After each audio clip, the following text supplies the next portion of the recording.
Good evening, Warriors, and welcome into another edition of the R&R Sports Report. I'm your host, Randy Isbell. With me, as always, is Mr. Robert Hagan. Robert, what's up, sir?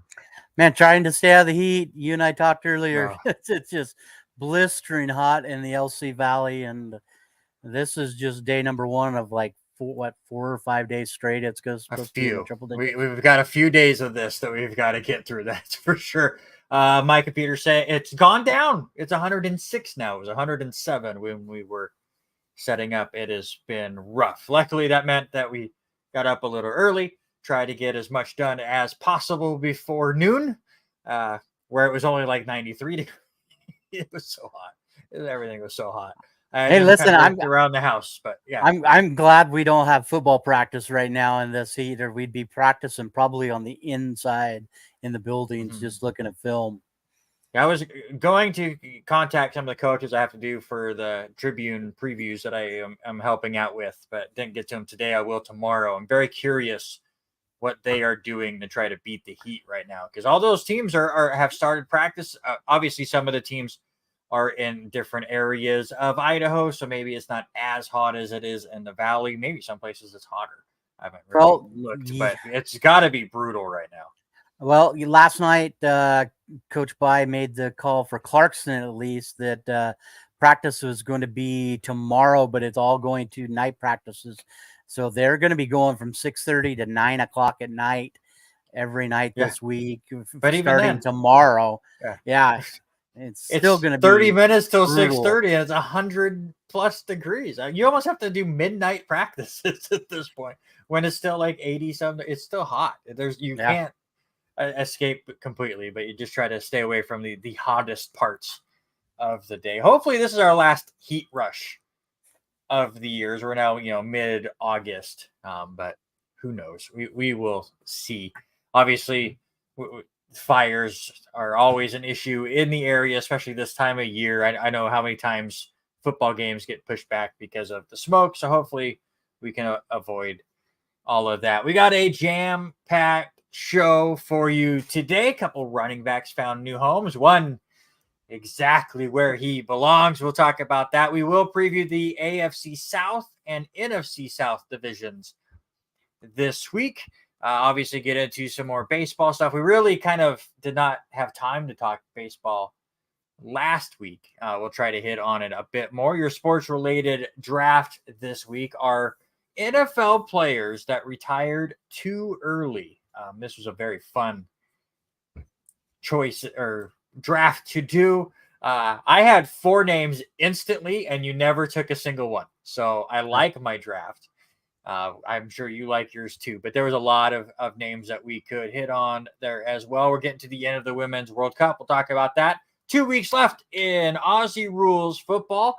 One of our teams is falling out of the finals race. It's not my team. My team's been out of it all year. We'll get into that. NASCAR down to 2 weeks left before their playoffs. So everything's starting to either wind down or getting ready to ramp up. It's a great time in sports. And speaking of ramping up, I hit some local stuff here real quick. LCSC volleyball gets underway on Friday at 1 p.m. when they take on Walla Walla. They start off with a Cascade Conference matchup. New head coach Katie Palmer will be at the helm for the very first time. Again, Palmer was a player for LC about 15 years ago or so. She's actually second all-time in digs in LC Warrior history. So very cool for her to be able to take over the head coaching job. She was an assistant athletic director last year. She stepped down from that role to take on this one. It's going to be really interesting. Hagan and I have both been a part in digs, second all time in digs and volleyball. I don't know what you definitely heard that wrong. Nice try, sir. Can't make this dirty. But second in digs in LCFC volleyball. You and I have been part of the media part of volleyball for 3 years, coming up on 4. And this is a year that we are very curious about. I know I will. 10 of the 19 players that are on the roster will be playing in their first ever game with LC. A lot of seniors graduated, a couple of transfers as well. My preview will be up on lcwarriors.com tomorrow, I believe. I turned it in today. I'm very, very excited just to kind of see how the chemistry works. And we have history possibly this year with Kenzie Dean. Speaking of the Diggs leaderboard, she is 8th all-time in Warrior history, 304 behind Katie Palmer, who I talked about was in 2nd, and 507 behind Kim Lignaw for the first all-time. If you want that in comparison, 2 years ago, Kenzie Dean had 490 digs. So he has another year like that. She'll be right on that doorstep for breaking that record. We'll keep an eye on it throughout the season. But your overall anticipation on the year? Listen, I had a chance to go over there to the activity center for a little bit today.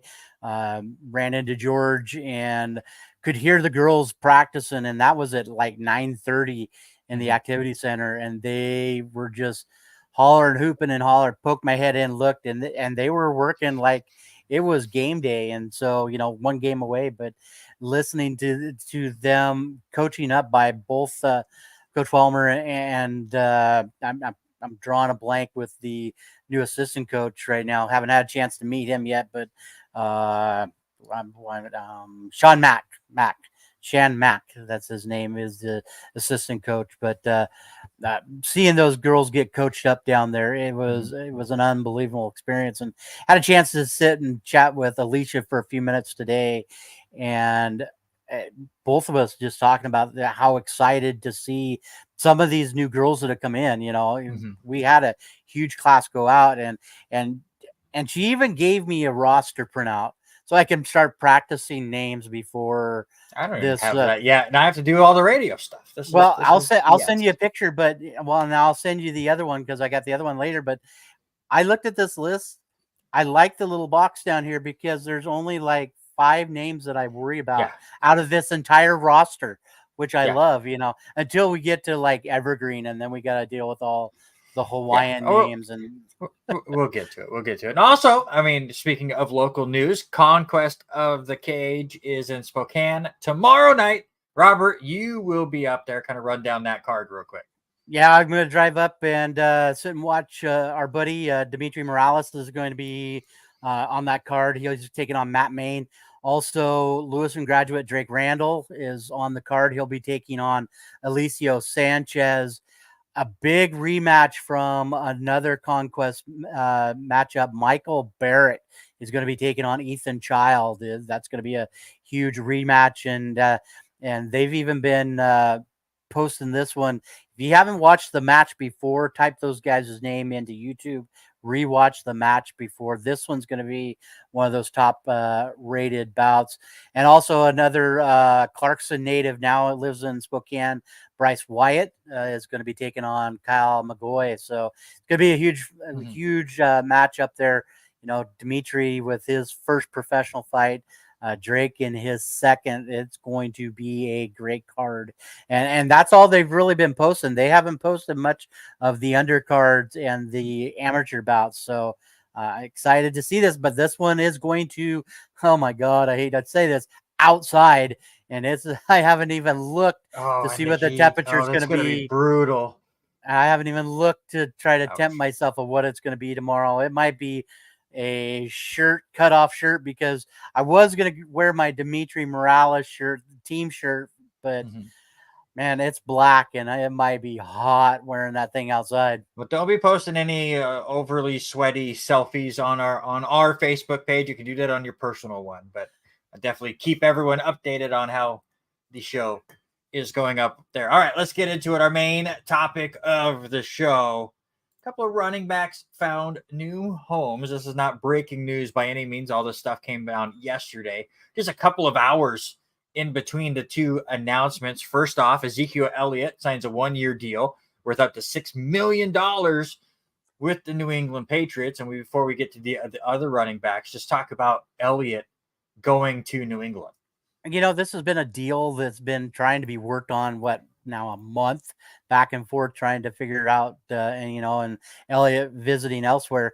I think it'll be a good fit, something new to reboot his career.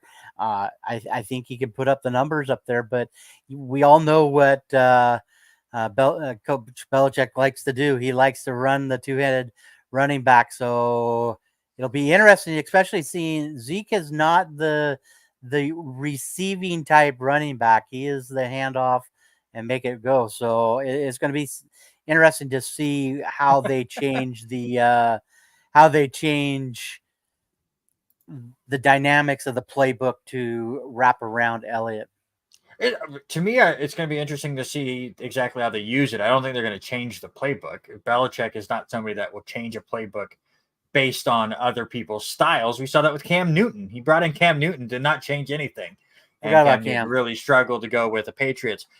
For Elliott, he really struggled last year, had just under 900 yards rushing, wasn't the same explosive back we saw early on in his career. He's only 28 years old, so he's not hit that dreaded age of 30, but everything I keep hearing makes you be excited. I think if you're a Patriot fan, to bring in Elliott for the fact that he is going to have be a great 3-down back. He's a great blocking running back, which will help keep Mac Jones upright. I think he'll be a good change of pace to Ramondre Stevenson, but it is Bill Belichick. You never know what he is going to do with the running backs. Fantasy owners for over a decade can tell you horror stories where they had a running back go 120 yards and score 2 touchdowns. And you're like, yes, well, if we figured out the Patriots running back and I start him and he is a healthy scratch, he never sees the ball once the next play. So we will see, but I do think this is the perfect guy for New England. Belichick can bring in somebody a bit cheaper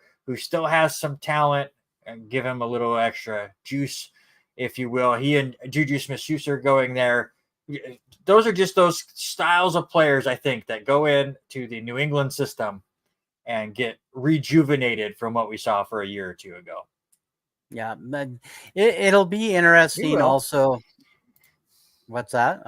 He wants me to talk about the Jets already. He knows. The big thing is how is Mac Jones going to help this situation? I think that's the big thing. Won't. Can they get the relationship, I think, between Zeke and him to make this offense work?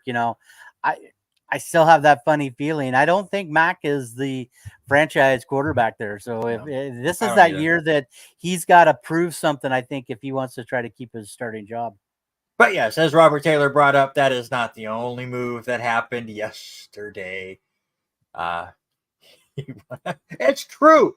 It's true, Trevin, and you can't deny it. I like how Trevin never comments on these. He says he watches them sometimes. He's only here because we're getting ready to preview his AFC South and his Jacksonville Jaguars. I'm sure he is also upset with some of us with where we ranked the Jaguars in our power rankings. I have cool little displays for that here shortly, so we can really start outing some people on our power rankings. But yes, Dalvin Cook did finally sign with the New York Jets, 1 year, $8.6 million. And I say this for all sports. There is never a bad 1-year deal for a team. Because if it doesn't work out, he's off the books the very next year. Especially when you are signing somebody this late into the offseason. You're not going to get an offensive lineman. I know that's where the Jets need to find other players. Their offensive line is still an issue. Yes, that is very true. But you're not going to find an offensive lineman at this point of the year. You're stuck with the people you have. You're not even going to be able to really trade for these guys. So the Jets are going to make that work however they can. But getting Dalvin Cook into that running back room is only going to make this team even better. Now, yes, Breece Hall came off the PUP list today. He will start practicing with the team. That's very, very exciting. Cook won't even start practicing with the team until next week. He's coming off his own injury with the shoulder surgery that he had. But those two as a great 1-2 punch is going to be so effective. And while it's going to hurt fantasy values for both, the New York Jets do not care about their fantasy values. I think if you're Breece Hall, you're super excited because now you get to ease your way back in, get yourself to be 100% healthy, and you're not going to get all of those touches that than teams hate. So if you're Breece Hall, you're going to get what, 10 to 15 touches a game. You're not going to have over 200 touches in a season. So now when you want to get paid, you can go, hey, my wear and tear on my body is not too bad compared to some of these other guys. So it's a win-win for him.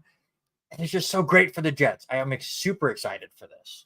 Are you, so here's my question to you. Are you excited? And now does my ranking of the New York Jets at 5 in my power rankings make it feel a lot better that I was on board helps already? And I want to get into this. The whole thing, all the O-line's going to hurt both, and it's going to hurt Rodgers. The Jets don't even have the worst offensive line in the league.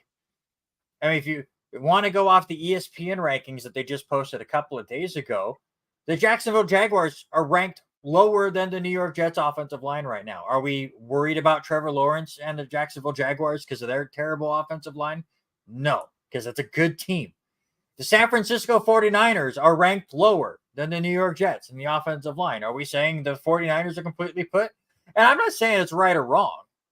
But I am just telling you right now, the Jets were so bad last year because in 2/5 of their positions on that line, they were using third string players. Now, you have to get Mikael Becton to stay healthy, which can never happen. And Brown on the left side of the line is like 40 years old himself. So it's not an ideal situation for the Jets either. I'm not saying that their line is perfect, but it's not going to be as bad as it was those last 7 games last year. Listen, they're playing those numbers. They're making these predictions based off numbers from last year. We haven't seen anything. And like you like to say all the time, we're not talking about preseason. We don't see them play more than a few snaps during the preseason. They're setting their depth chart. So it's going to take a little bit of time to figure out who's going to be the best with that offensive line. They're not the worst. I agree with you 110% of that. I would even put Baltimore below what the New York Jets have for an offensive line. Not trust you got to trust in Salas here. I mean, Doug Peterson's a fine coach for Jacksonville. I'm not putting down Jacksonville. We'll talk about them here in a few minutes, but don't be hating on Robert Saleh.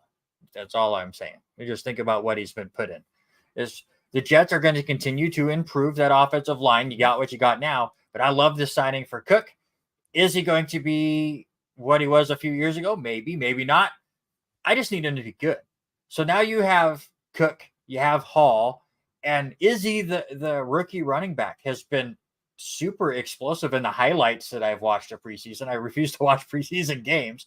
We watched a little bit of it when we were doing our golf bowling tournament just because it was up on the screen and watched him have a pretty good run. I'll watch a couple highlights here and there just to kind of see how some players are performing. But the running back group is pretty good for the Jets. The wide receiver group is much better than it's been.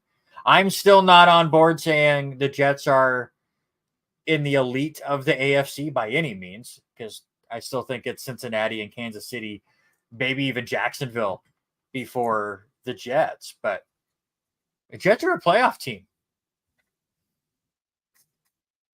Arrowhead Invitational. Well, I'll take it. I will.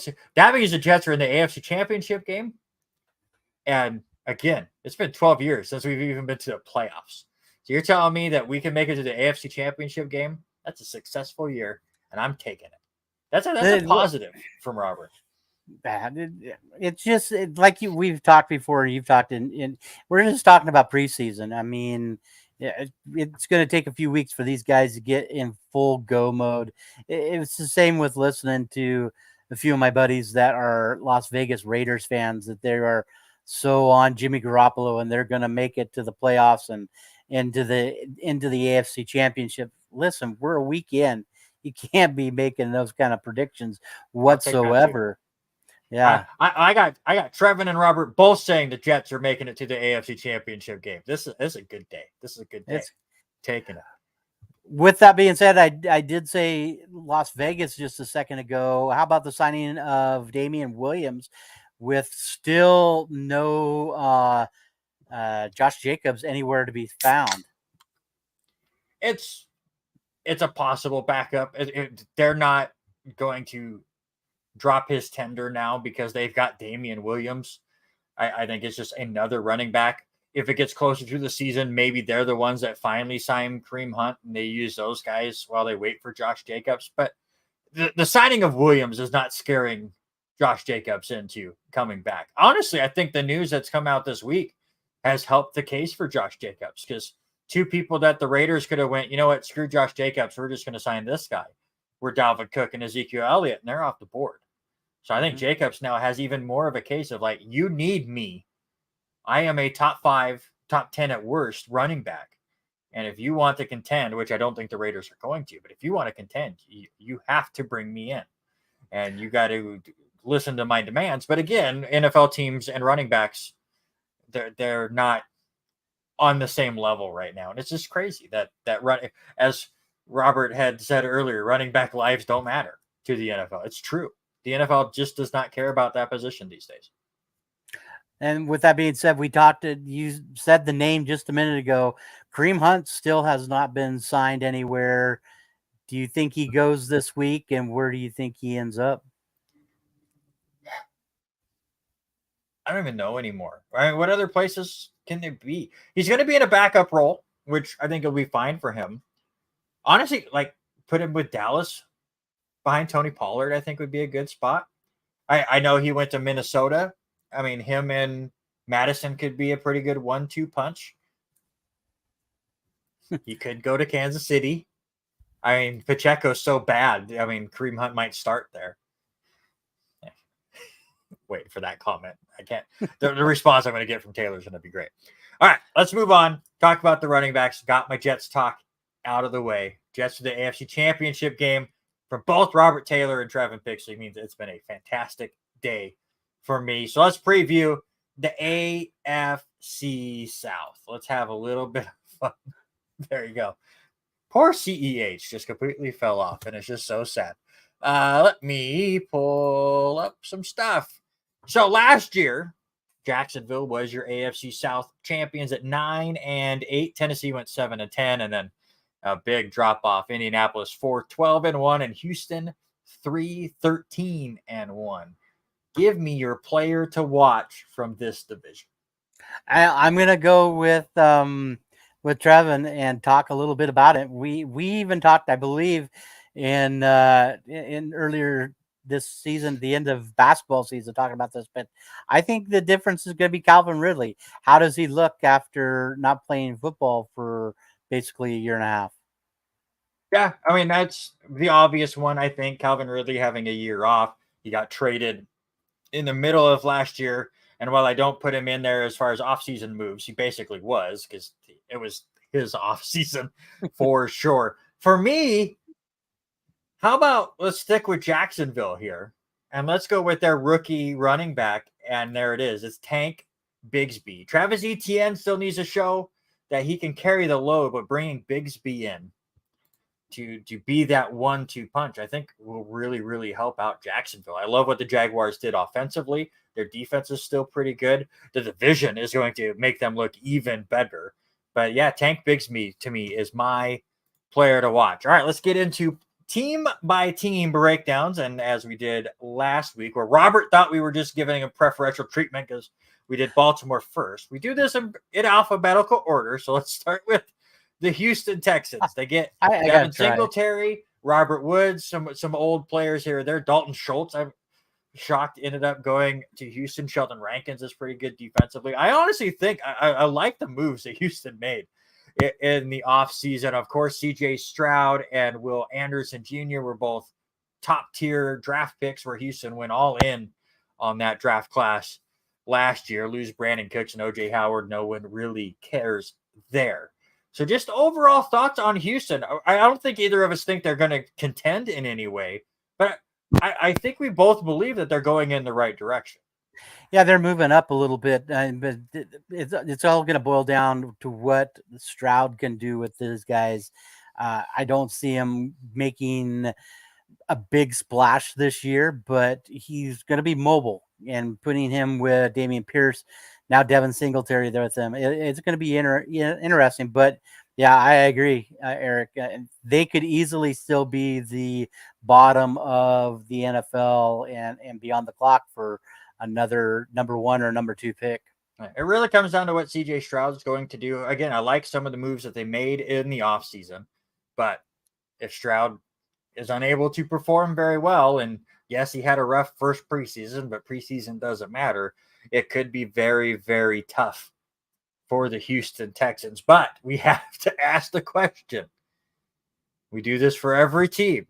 The Houston Texans will win the AFC South if I don't know how, but they're going to have to put CJ. The team's going to be on CJ Stroud's back. It's going to be boiled down all to him. Yeah, I know. It's the some of these teams, it's extremely difficult to come up with this answer. However, I will say the Houston Texans will win the AFC South if this strong rookie class that they brought in, all of them turn into superstars instantly. Stroud dominates on offense. Anderson dominates on defense. Is it going to happen? Probably not. Yes, exactly. Meteors in the other 3 cities for sure. Again, none of us are predicting it, but that's what they need to happen just to even have a chance. All right, let's move on to the Indianapolis Colts. A couple of wide receivers they brought in, Perriman, McKenzie, whatever. Of course, Matt Ryan is no longer there. Lost some offensive line. Ngakoue is no longer with the Colts. They do bring in Anthony Richardson, first-round pick. He has already been announced as the starting quarterback over Gardner Minshew. Get Julius Brents, a cornerback, in the second round. I think this team is in trouble just with what they have. Richardson has not much around him, and I think he's going to be too turnover heavy. Richardson could be fun. I think he's going to be great at fantasy. I think he's going to put up a lot of points. With Trevin hanging out as the perfect Blake Bortles comparison, where they may struggle early on, and then Richardson will give you a bunch of junk time points. That's what Jacksonville was known for years. I'm worried about this team long term, though. I just don't like some of the moves that they've made. It all boils down to how will they adapt around Anthony Richardson. You know, Jonathan Taylor needs to be there and get his carries to help that team out. And you're still showing Houston's clip up on the screen. Well, I'm showing the Colts on mine, so I don't know what's happening to you. Do I have the Colts up or the Texans up? Why? I don't understand. Is my internet just not allowing it? Because all of my stuff shows Colts. So I don't know, guys. Sorry. Well, you and I talked. It's been hot here, and internet has been hit and miss up here in the valley. So, especially in the Clarkson Heights. So it's been crazy. So, yeah, we talked about it. It's what they can do. What are they gonna show? Now it doesn't want to load. So I don't know. Yay, internet. Nothing wants to work. It's great. I love the internet. It's so much fun. So yeah, I worked so hard on those, and now they don't want to show. Thanks, internet. Thanks, Sparklight. You pieces of crap. Anyways, the Indianapolis Colts will win the AFC South if the internet decides to work. It's impossible. No, I will say if Anthony Richardson can find a way to be as explosive as we think he can be, but also keeping turnovers to an absolute minimum. I don't see that happening, though. For me, it all boils down to getting JT back there and him being in the lineup on a daily basis. He has to be there. So no. Oh, well, I tried. All right, let's move on. By the way, Robert was the highest on Indy since it doesn't want to show it. Oh, they're seeing it? Can you see it now? Does it show up for you? It's not showing up for me. Oh, you didn't see it. You're a jerk. Robert Taylor, an absolute jerk. I need to learn how to mute him for a minute. But yeah, Robert Taylor was the highest at 23. The rest of us had them 28 or lower is where we had Indianapolis. How about the Jacksonville Jaguars? Not a lot as far as additions and subtractions. Couple decent players here or there. Obviously, I really like the Tank Bigsby pickup in the third round. I think he will be an impact player for them. But what are your overall thoughts on the Jaguars? Jaguars are still fairly young with this team, so this is what Lawrence's third full season. Did it So work?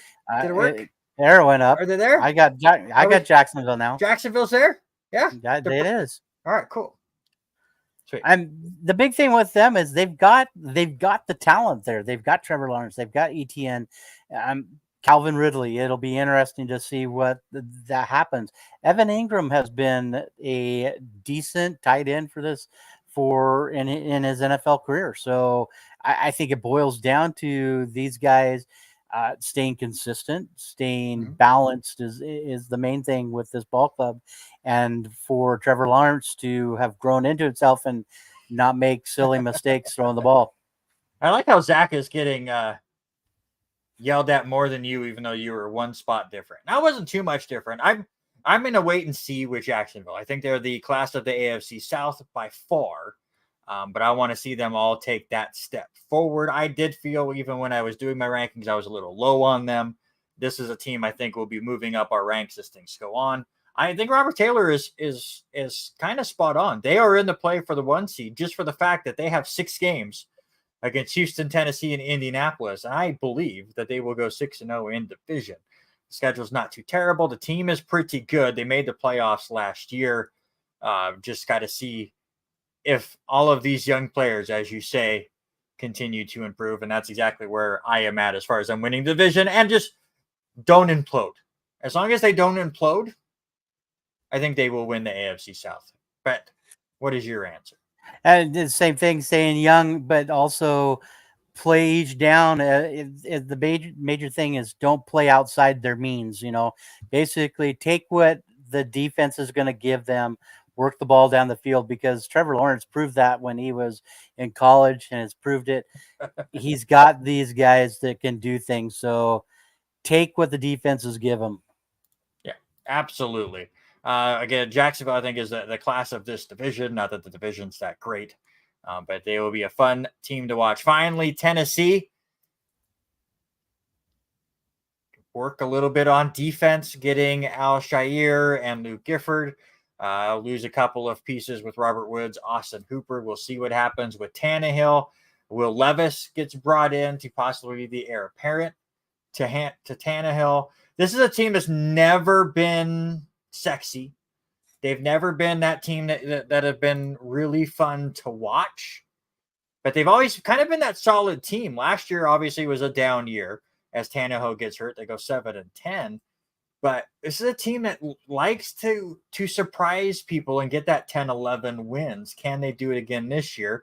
And did it work? Did the Titans switch over? All right, cool. Just had the one hiccup. All right, cool. So thoughts on the Titans? Yeah, I think they're going to be that team.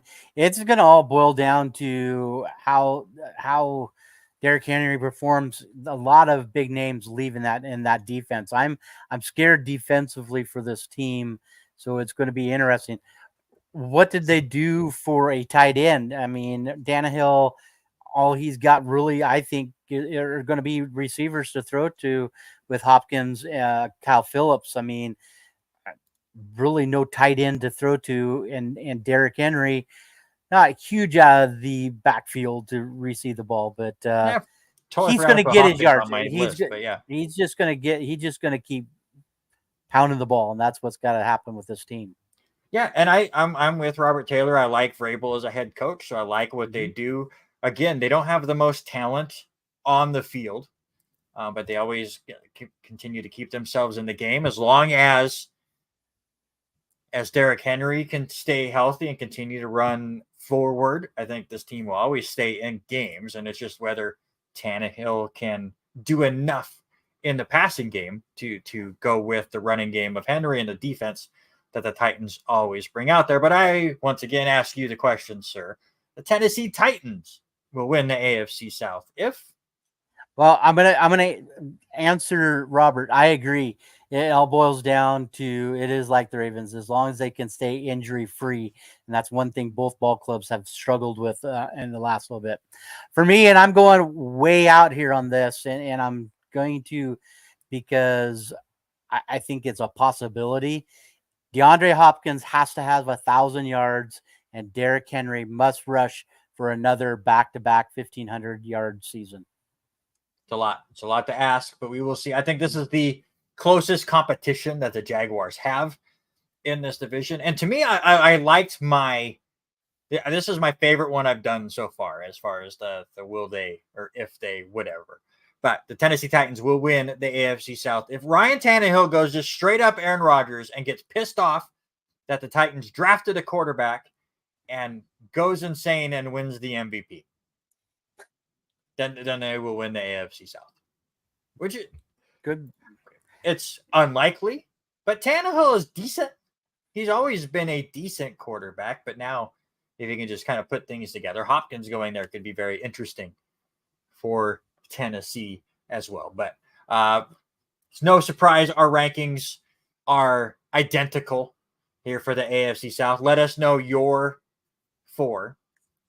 I agree. If Tannehill wins the MVP, they'll win the AFC. Again, it's very unlikely, but you have to do the if and question. But Jaguars first, Titans second, Colts third, Texans in fourth. That's what we both have. Let us know in the comments how you have your AFC South ranked. In the second hour, we get into the NFC South.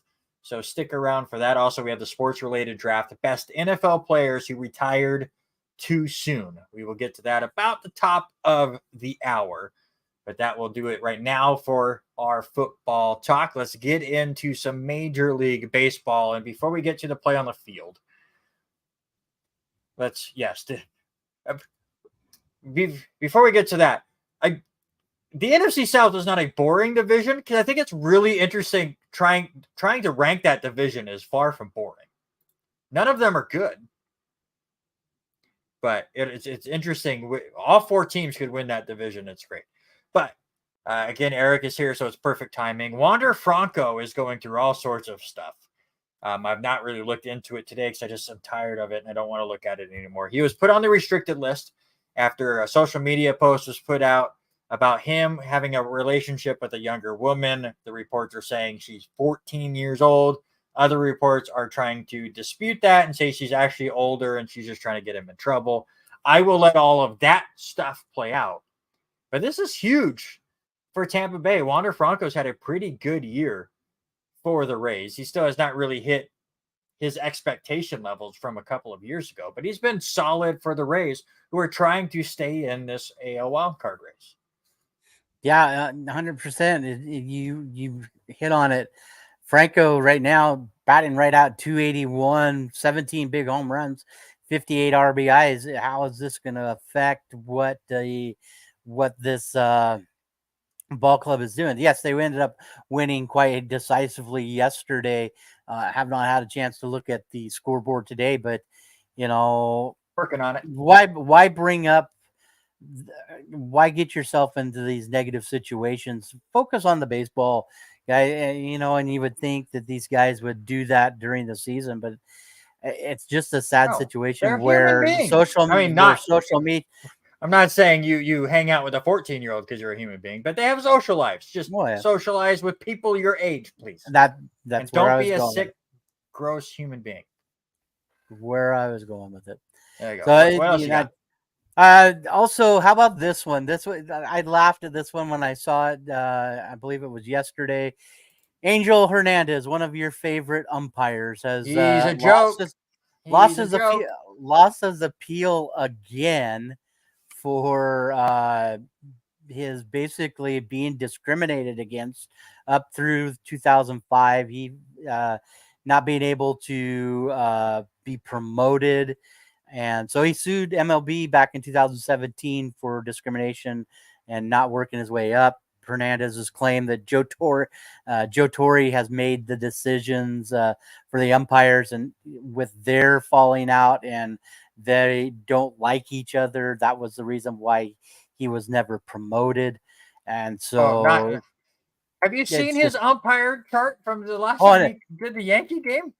It's I have not brutal. seen the. It's Yeah, bad. And he was like 82% accurate. It was just not even close. Now that I almost said Joe Buck. Who's the umpire? Joe. Joe West. Thank you, Joe West. Now that Joe West is retired, who's the worst umpire in the league? Is it Angel Hernandez or Laz Diaz? I well, if you ask Aaron Boone, it's Both. Lance Diaz. Lance Diaz. And I do apologize. I'm sorry about your Yankees going down 5-0. Why? But yeah, it's I a want coin them flip to between them. implode. At this point, as a Yankee fan, I want the Yankees to completely implode, to just show that they were completely in the wrong. They did nothing during the trade deadline. It was the most ludicrous thing I've ever seen. Oh, the team we have is fantastic. Luis Severino is going to work out of his issues. They keep throwing his ass out there, and he keeps giving up home runs. All 5 of those runs were given up by Severino in the first 4 innings. Not that it mattered, because the hitting stinks. All of the old guys on the team turned into grandpas this year. It's been embarrassing. But what do the Yankees do about it? No, we're great. And then you tell me TBS says that Aaron Boone's one of the better managers. Embarrassing. That's what they were saying, and I sent you the little clip about what is it. And I think the biggest one I saw. I'm going to pull it up here really quick, and it was the fact of that Aaron Boone has never missed the playoffs since being taking over as manager. Yeah, so that's this not could be because the of year. his managerial skills. It's because the Yankees had talent. Yeah. So, and they're looking at this and how they were talking about it. They were talking about him as being one of the best ones to be out there. Umpire. Joke. TBS needs to fix things up. Joke. How about a good one here? This one I saw yesterday. Randy Johnson, Luis Gonzalez will be the first 2 players in Arizona Diamondbacks history to be inducted into their Hall of Fame next year. Thoughts? I like those 2 choices. I mean, I still think the Diamondbacks is a little early to have a Hall of Fame. What are they, 30 years? Is that why they'd be about 30 years since they became a team?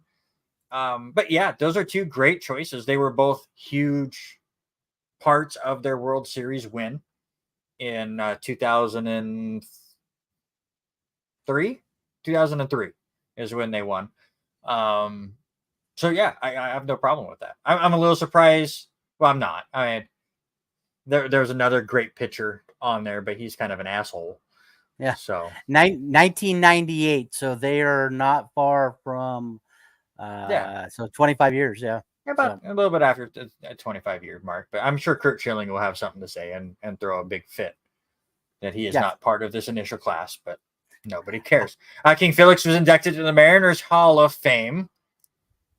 Our buddy Wes Harrington was at that game. Hey, Kevin, we haven't seen Kevin in forever, and then he does. Listen, I messaged him last week when I trying to get a vote out of him last week because I took his 91 Huskies, even though I'm a Cougar fan. I took his Huskies, so I had to talk. Poor pack 4. Yeah, he's not even going to be part of the pack anymore. It's going to be just weird. Love it. I'm excited. I'm excited. It was a great weekend. He was able to be there. Sitting him and Junior next to each other. That was unbelievable to see those two. Yeah, but you asked the question if King Felix would make the Hall of Fame. I say yes. I think he will get there. Maybe not first ballot, but he will definitely get in over time. He was a fantastic pitcher for the Seattle Mariners, and he could have won some World Series rings if he was on any kind of a competent team.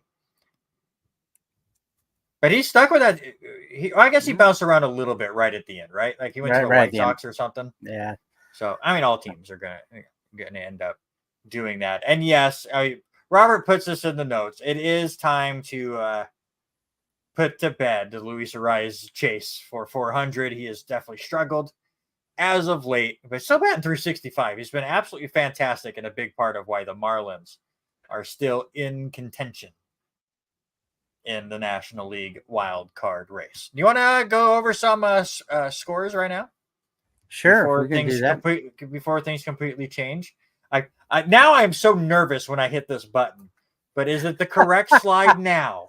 It is. Okay. I was so upset because everything said Colts. My screen here said Colts. The screen over here said Colts, and then you guys were seeing something else. But there you go. Final so far, Guardians take care of the Reds. The Reds are completely falling apart lately. But Guardians with a 3-0 win. Astros they barely hold on to beat the Marlins 6-5. Blue Jays with a big win over the Phillies 2-1. As you said, Atlanta all over New York, a big 5-0 win there. Top of the 8th inning, Boston trying to get themselves back into the AL wildcard race. Have a 5-4 lead over the Nationals. Pirates all over the Mets. There's a chance that both New York teams could be in dead last after tonight's games. That one not even close. Twins trying to hold on to their division lead with a 5-2 lead in the 7th. Cardinals 5-2 over the Athletics, who once again have completely imploded. Texas 4-1 over the Angels in the 6th. Battle of Chicago all tied at 3 in the 6th. Seattle and Kansas City having a slugfest apparently in Kansas City right now. 7-5 in the 6th inning. Diamondbacks and Rockies tied up at 1, and just getting started will be the Orioles, Padres, and Tampa Bay, San Francisco. In about 30 minutes or so, we'll get Milwaukee and the Dodgers. Listen, the Mariners have been hot. They did run into Baltimore to end things out. Baltimore has been playing quite well, but let me say a name, and I've said him early talking about him, Bobby Witt Jr. We talked about him back in preseason in the first month of around April. Dude has been crazy against the Mariners. Hit an inside the park home run yesterday, hit a grand slam today, trying to keep Kansas City in there. We shouldn't be losing to Kansas City. No, you should not. You should not. And let's look at those. First in the American League, the standings. First time I think I've ever done this where not a single team moved positions in a week. Now, we didn't get to bring this up a week before, but these are based off of changes based off last week. Baltimore now with a 3-game lead in the AL East. Is there any chance Tampa Bay can make a run and catch them in this last month and a half or so? Oh yeah, it's duly possible, but it all boils down, like you said, what happens with everything in Tampa Bay. I mean, they did come up with a 10-2 win yesterday in the midst of everything going on with Franco, but these two next with Atlanta has to be the top 3 teams, top 4 teams in baseball right now, and they're just going at it. You're missing a couple in there, but that's okay. Well, that's okay. All right, top 5. Just look at top 5. There's this Texas team right here who's pretty good. This Houston team, as much as I hate to say it's pretty good. The Dodgers haven't lost in a year. The way they have been playing, they are really good. We'll get to our power rankings here shortly, but let's calm down right now. Are you excited that when we come back next week, the Yankees will be under 500? Yeah, could possibly be. And I agree with Kevin. Could be one game between the two of them by the end of the season. That is a strong possibility. Hey, congratulations to Minnesota. They are over 500 and still leading that division. It's the first time we have brought up this standing sheet, and last place in the AL East does not have a better record than first place in the AL Central. So Twins are playing well. Yankees are not. Texas, who you said you poo-pooed on this team at the trade deadline. They now have a 3.5-game lead. They are inching closer and closer to Baltimore for the best record in the American League. I think the 3 division leaders are in. Baltimore's whether they win the division or not, Baltimore is going to make it to playoffs. Texas is going to make the playoffs. And I do think Minnesota is going to win the AL Central. Do you agree, disagree still? Are you still poo-pooing on the Texas Rangers? I don't want to say poo-pooing, but there's a lot that can happen with those top 3 teams in AL. And I'm not trying to be homerish with Seattle, but Houston has played quite well, but then has lost a couple of games here in the last 2 days. So I think anything can happen in those two. Between what two? Between Houston and Seattle moving up and taking over. Seattle Texas is not going to gain 7.5 games on the Texas Rangers in a month and a half. You never know what the Seattle Mariners can do. I will take that bet. Plain and simple. Just calm down. Tampa Bay, Houston, Toronto right now are your wild cards. Seattle just 2 games back, but they've got to beat teams like Kansas City. Boston is 3 back. The Yankees were 5.5 back. It's now 6.5 as they lose again today. It's basically Tampa Bay, Houston, Toronto trying to hold off Seattle and Boston. I don't see Boston as much of a contender. Seattle has been feisty. They have been coming up with some really big wins, and this is that time of year last year where the city really kind of rallied behind the Mariners, and they made the playoffs. I don't know who they topped, though. Toronto is starting to get their team figured out, and Houston is just the team we were expecting coming in. So while I like what Seattle's been doing, I don't know if they can top any of these teams that are currently in the playoffs. Well, I think with that in there, you said Toronto, that's the one that kind of interests me, especially with some of their injuries they've got. So, Bichette hitting the 10-day IL. It will be interesting to see momentum keeping. But, we've said it all year. AL East is a strong division. Yeah, it's going to be. Peter is true. I mean, Sale came back and he looked okay in his return story going back in. So, I mean, while I have been down on the White Sox, they are adding some pieces. The young kid Cases is continuing to rake for that team. So, I mean, maybe it's just the Yankee fan in me that I just don't want to believe in Boston, but yeah, they have a far better chance than anyone else in that playoff race underneath Seattle for sure. Not just from their standings, but just where they are going right now. Look at the National League. A bit more changes going on. Obviously, Atlanta has locked up the NL East. They've had that thing locked up for months. We can now put a pin in the NL West as the Dodgers have went absolutely insane over the last week or so. They now have a 9-game lead in the NL West. They were like in 3rd place a month and a half ago. Milwaukee continues to have a bit of a gap. It helps that the Reds are completely falling off. Chicago right now is up there for 2nd place, basically a tie there. But I think the Central is very, very interesting. Do the Brewers hold on? It's going to be interesting seeing, like we've been talking about, Chicago became non-sellers, at the deadline, and they have been quite warm getting through there. We're all down to, what is it, 40? I think there's 41 games left altogether. So that in NL Central, I don't think it is set in the top 3 yet. Yeah, I like the Brewers the most. The Cubs have been feisty. I loved Cincinnati for a while, but their pitching is kind of fallen off, and we'll see where they go. I say their pitching falls off, and they don't score a single run today. So, I mean, the team in a whole has been struggling. Wild cards right now continue to flip-flop. Philadelphia, San Francisco, Miami right now. Cubs and the Reds both just 1 game back. I still think San Diego is an interesting team, even though they're 6.5 back. They're 7 games under 500, but that team is so good.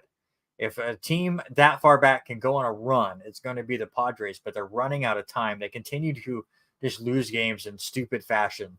Are the 3 wild card teams right now set, or who do you think can bump up and get in there? What are your 3 wild card teams come October? Right. Come October, I think Chicago's got a chance to do it. I think Philadelphia is there, whether or not Miami can hold on. So for me, I'm going to say Philadelphia, Chicago, and I think San Francisco stays in. I think Philadelphia, which is a team I was not buying into coming into the year, but I think they are going in the right direction. I love Miami. They're so much fun to watch. I do love when they bring back those like late 90s Marlins jerseys, the light blue look that they had back then. I love that look. So I'm kind of rooting for them. Chicago's a lot of fun too. I can't give up on my World Series pick. I can't give up on the Padres. So give me Phillies, Marlins, and Padres as your 3 wild card teams a month and a half away. Talking about other teams having no chance 3 games out. And here I am saying the Padres 6.5 back have a chance. I don't really buy it myself, but that's where we're at. All right, let's get into some weekly awards. And I will start with one, Matt Olson, who I said a week or two ago, could be battling his teammate now for MVP. Olsen with 4 more home runs last week, 7 RBIs, 8 runs. He was walked 9 times. He now has the most home runs in Major League Baseball. And I love everyone, that it happens all the time where they compare a batter with Ohtani and say, well, the batter has a 0.00 ERA. So technically Olsen right now with more home runs than Ohtani and a better ERA. So he's just a better player. No, he's not. But Matt Olson's been absolutely fantastic and continues to rake for the Braves, who are just walking in to the playoffs right now. Yeah, for me, I'm going to take a guy, even though he's on a team 12 games back in Pittsburgh, but Brian Hayes had a huge week this last week in his 6 games, 4 runs, 3 homers. He had a double, a triple, but the big number is producing the RBIs, 10 RBIs in this one, with just striking out twice. So he is trying to keep his team in, but Pittsburgh's well out of the race. And your pitcher of the week? I'm going to go with the Dodger. I'm going to go with the Reyes. In his 2 games, he was 2-0. 2.08 ERA, 13 innings pitched, did give up 8 hits and 3 earned runs, but he struck out 17 and he kept his whip down to a 0.69 whip. So had a great 2 games last week for the Dodgers. I'm kind of cheating because it was yesterday, but I didn't get to my rankings until this morning. Max Scherzer in a big game against the Angels with this new team with the Texas Rangers was phenomenal. Went 7 innings, gave up just 1 hit, gave up 1 walk, and he struck out 11. And another big win for these Rangers that, again, I'm going to keep making fun of you because you keep not wanting to buy into this team. Maybe I'm holding out. I think I'm trying to hold out hope. I'm trying to hold out hope from. I can't blame you too much. From the series of 95. I mean, refuse to lose, man. Refuse to finish behind the Astros. Let's knock Houston out of the playoffs. But Texas is good. Stop hating on the Rangers. All right, let's get into our. I had, you know me. I had the Braves down at the bottom this year, and I've been proved absolutely wrong. And the St. Louis Cardinals winning the World Series. I would love to make fun of you, but I had the Padres. So we're fantastic here on the R&R Sports Report. All right, let's get into our power rankings, sir. MLB style. And go ahead and give us your 5. Well, I dogged on them early. I've kept them there, I think, now for 6 weeks straight, 7 weeks straight. That's the Atlanta Braves. And they have just played unbelievable. The Dodgers Dodgers, you too. Dodgers have played quite well. I think they have that division sewed up, so I'm going to take them second. Me too. And yeah, third, probably one of the biggest stories all season long, and that's still Baltimore Orioles and what they're doing there. I might have put them in the 3 spot. They've been playing well. Me too. Did you copy my stuff today? That's what I want to know. I'm going to put the Texas Rangers in the same spot this week in the 4. Yes, they're playing well. I'm just trying to show hope of maybe them stumbling a little bit, but they've been playing quite well. I'm not going to say me too on the stumbling part, but me too. I'm just not quite ready to put Texas above Baltimore. Go ahead. Yeah, and rounding it out is Tampa Bay. When they have played well all season, I'm going to keep them right there at 5. Me too. Hey, we had the same 5. I typed mine out and I looked at yours and I went, I need to change something, and I couldn't find anything to change. So there you go. Those are our top 5 MLB power rankings this week. You are watching the R&R Sports Report right here on our Facebook and YouTube channels. We're probably about 2 to 3 weeks away from getting back into studio. I have been given a preview of the LCWR website that they have been working on this summer. And if you only want the audio version of the show, you will be able to check it out there once we're able to get back into the studio. I'm still hoping that they got the other microphones working so we can get guests in and get back into person. I mean, obviously it has been very nice to just be able to move a few feet over and get the show done. But it would be much better in person when everything works out. I think the shows flow better that way. and especially then getting into guests and being able to BS with them for a little bit. So we're probably about 2 weeks away, but we'll keep you updated on when that all goes down. Definitely check out lcwr.com, I guess is what the website is going to be. I don't 100% know, but we will get to there in due time. But it is now time for the sports related draft. Last week, I came up with a topic of the best individual season for a Pac-12 team, and I came away with the victory. 1 week in a row. Kevin was late showing up to vote. Kevin would have picked me anyways. Even though you took a Washington Huskies team, he would have picked mine anyways. I am leading the overall series 28-18 since we have started doing the voting process. Eric Watkins has 1 win. Denny Grubb has 1 win. But I do have a 10-win lead on you. But I picked the topic last week, so it is your turn here.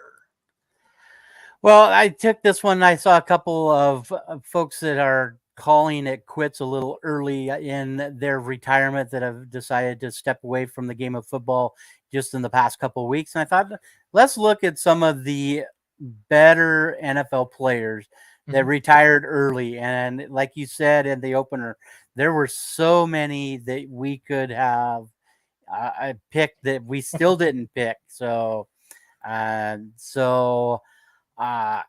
With that being said, I picked the topic, and so Randy, best NFL player to retire early was. So usually, you will give me a topic, and then I'll do some research and get an idea of where I kind of want to go. Good chance you steal some of the players that I want to get. Does the draft format? Then I have to do a little bit more digging. You sent me this topic. And the first one came to mind instantly. And then I sat there and thought about a few more. I came up with 4 names. And then I still had to cut one because you never took a single one of the ones I went with. Kevin is right on point. The easiest one to go with, Mr. Barry Sanders. Grew up watching this guy. I was shocked when I saw 10 seasons with Detroit. I didn't feel like he played that long, but he did retire at the age of 30. Which was way too young. He had over 1,100 yards in every season that he played. He topped 2,000 yards in 1997. In 1998, the year that he retired, he had 1,491 rushing yards, 99 rushing touchdowns on his career, just short of that. Big MVP in 1997. He was also Offensive Player of the Year a couple of times. Dude was fantastic. I think if he went for a couple of more years, people would call him the greatest of all time, bar none, no questions asked. But with where he retired, you have to say he didn't have the overall crazy numbers that some others did in their career. Yeah, I mean, that's a good one. I had him easily being number 1, number 2. But the guy that everybody wanted to be compared to has to be Jim Brown. I'm going to put Jim Brown in that discussion. What he did as a player, not even just why he was playing, but to stay involved in the later rounds after he had retired and all that, and what he did. Let's real quick talk about his stats, what he did. Played in just 9 years. 118 games between 1957 and 65. He rushed for over 12,300 yards, which is still ranked 9th all time. He had 106 touchdowns. That didn't calculate all of his receiving yards, 2,500 receiving yards, 20 touchdowns there. He had an NFL championship when this is before and that was in 1964, 2 years before we had the Super Bowl. So he does have a championship, 3-time MVP, 9-time Pro Bowler, Hall of Famer. I mean, everybody that was a running back in the 70s, 80s, and 90s looked to Jim Brown and to emulate. And I think that this is an easy This right here, what we've done, is easily 1-2, and it could go either direction based on what era you grew up in. I was hoping I had it back there. I don't have it on display just yet. Wait, I have it below. Nope, it's still in a box. Still working on getting organized back here. But my next pick was known mostly for how broken he was on Tecmo Bowl. People say Tecmo Super Bowl. He was on Tecmo Bowl. That is Mr. Bo Jackson. Big two-sport athlete, had the crazy injury in 1991 in a playoff game against the Bengals. Oh, yeah, it was a 34-yard run before he had that injury, a hip injury that ended his career. A lot of people wonder if that injury would have happened 30 years from now, if it would still be career ending, or if they'd be able to fix it. He only played 4 years in the NFL, completely dominant. And his numbers don't jump out at you, but a lot of that is he was only able to play 11 games at most every season because he played for the Kansas City Royals. He was a baseball player as well. He didn't do the Barry Sanders flip back and forth. He did his baseball stuff, and then he did the second half of football. So just under 3,000 total rushing yards, again, because he was only doing half seasons. He had 16 touchdowns in just 38 games played. This man, if he did not get injured when he did, would have been just, his numbers would have been much better.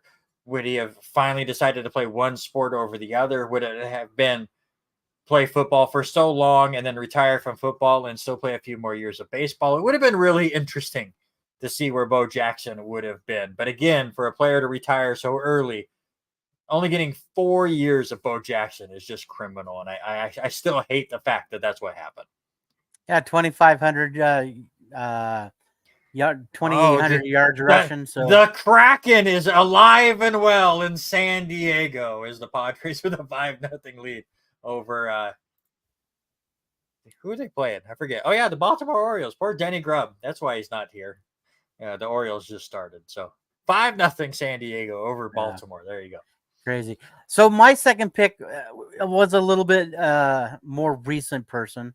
Mm-hmm. And a lot of the guys are really paying attention to their bodies and shutting things down when they know it's time to shut down. And I think this is what this one did, but he was so dominant.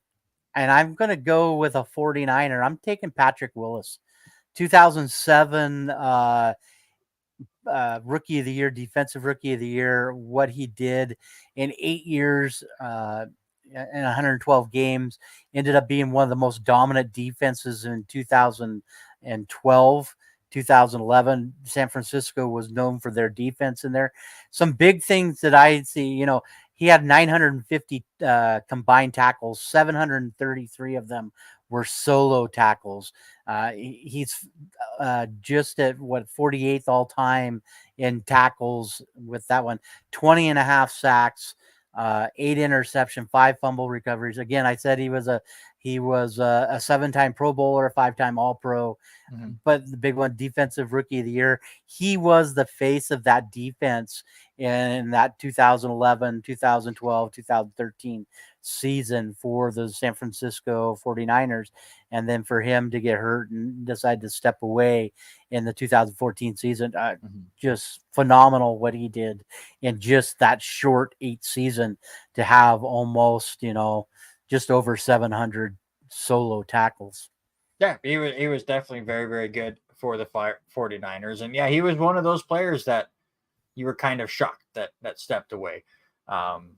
Again, I would totally understand that he wants to have a life outside of football or after football, and more power to him. Same for my last pick, and that is somebody who retired, 5 years ago. And even last year, you were hearing rumors that teams were reaching out to him. Please come back.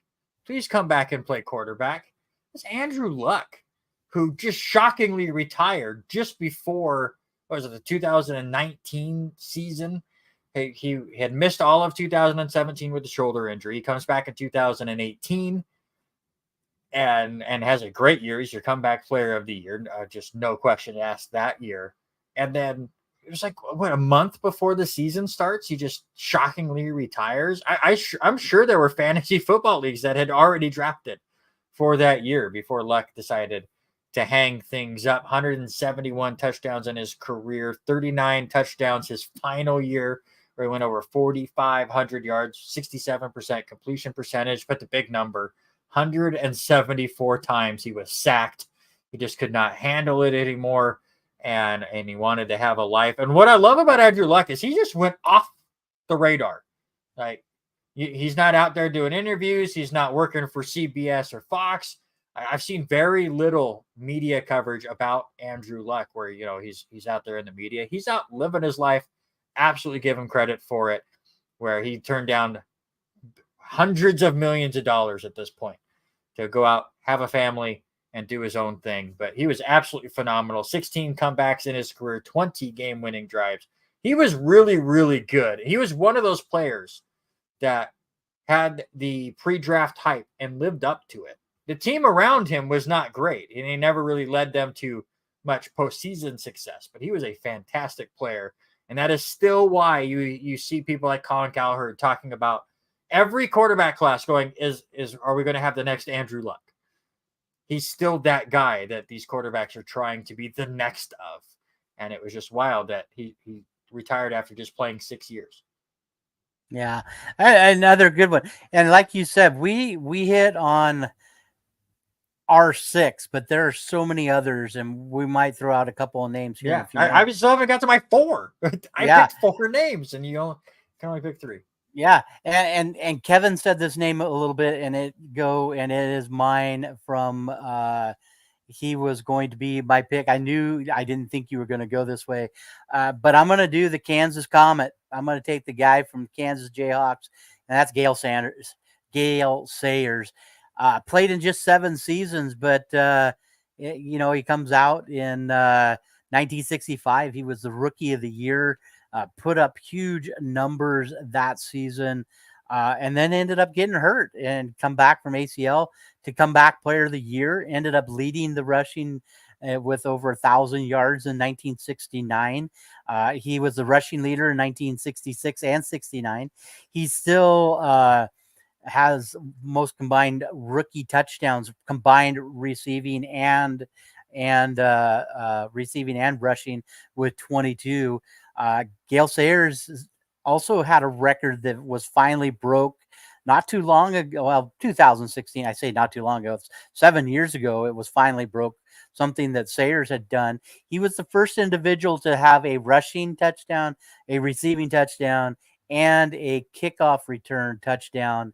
And that was the first person to do it in NFL history. And it was that way until 2016 when Tyreek Hill broke him of that, and he ended up doing so. Huge numbers, 7 years, 68 games, right at 5,000 yards rushing. He averaged 5 yards a carry in his short career. Hall of Fame inductee in 1977.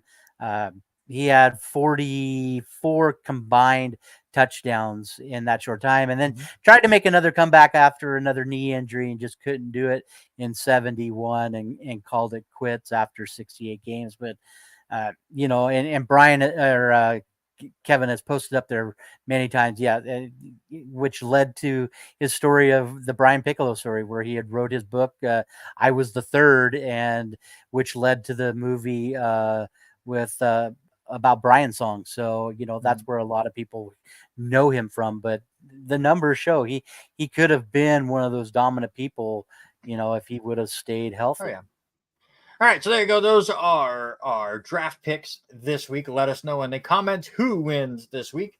Best NFL player that retired too early. My team consists of Barry Sanders, Bo Jackson, and Andrew Luck. Robert's team consists of Jim Brown, Patrick Willis, and Gale Sayers. Let us know again in the comments below who you think has the best overall team. The one that I was set that I was going to be on my team, because I figured you were going to steal one of mine, was Calvin Johnson.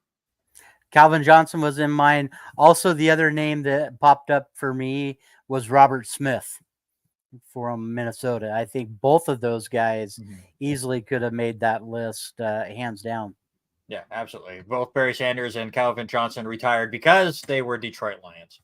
That's just the main point. So let us know again in the comments who is your victor. Let's move on now to our fourth division that we will be previewing overall. Kevin votes for Robert, so Kevin has been banned from the show for 2 weeks. It's this was a tough one to go through. I'm not going to be upset either way, though I like my team better. But our fourth team that we're previewing here in the offseason, the NFC South, which was a dumpster fire last year.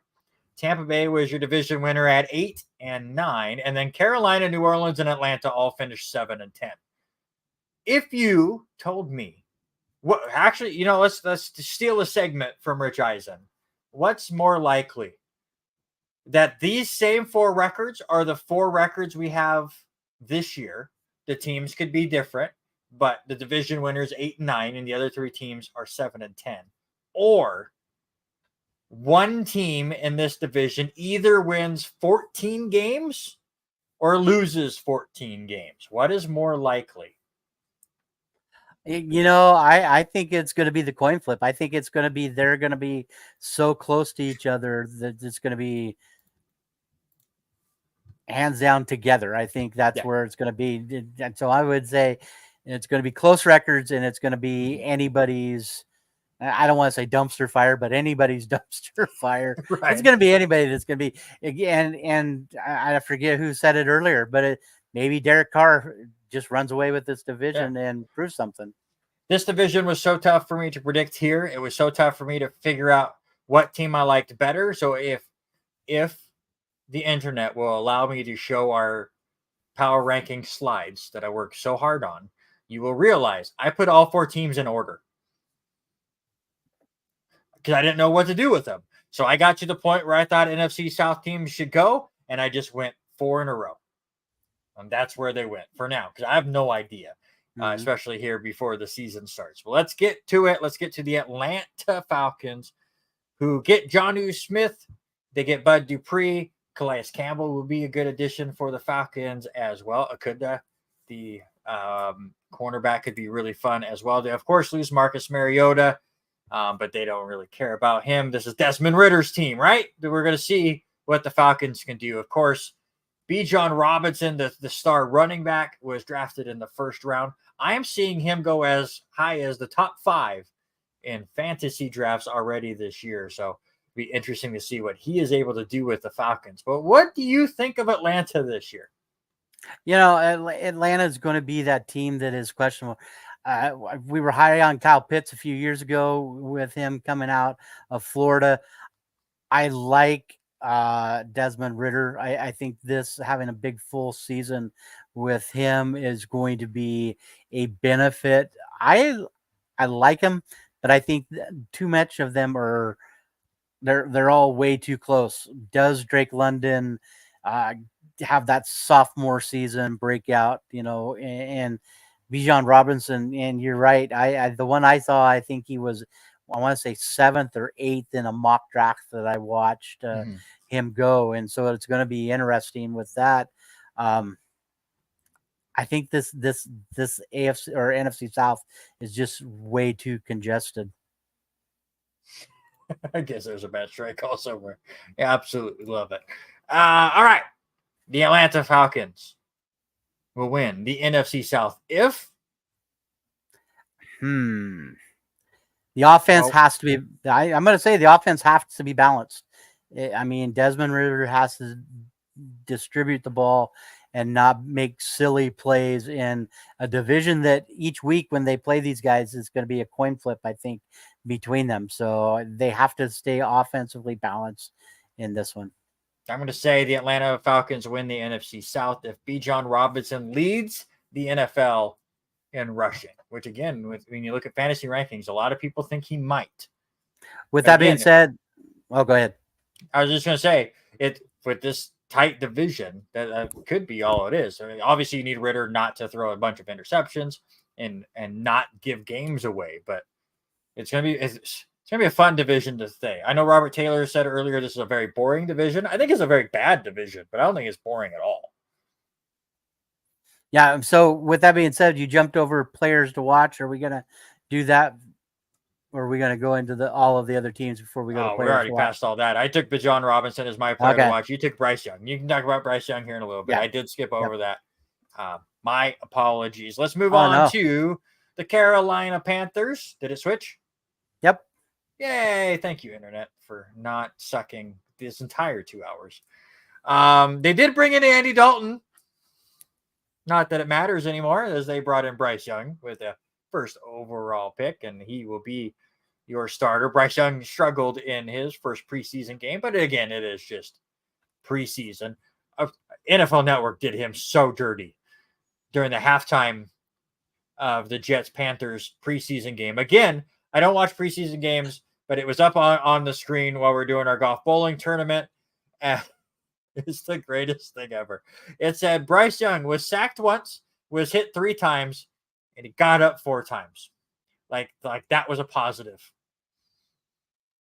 Okay. They do bring in a lot of help, though, for the young quarterback. Miles Sanders at running back, DJ Chark and Adam Thielen both at wide receiver, and Hayden Hurst at the tight end spot. Of course, losing DJ Moore is definitely going to hurt. I like this team. I think this is a sneaky pick to win the NFC South if Bryce Young can put everything together and have a decent rookie season. I love the offensive weapons they put around him. I think the defense last year was pretty good. They just went through so many different quarterbacks that the Baker Mayfield experiment completely imploded. Sam Darnold's experiment completely imploded.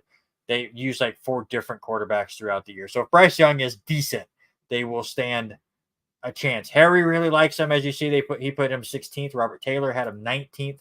Rest of us had him somewhere in the 20s. Eric really didn't like him at 30. But what do you think of the Panthers?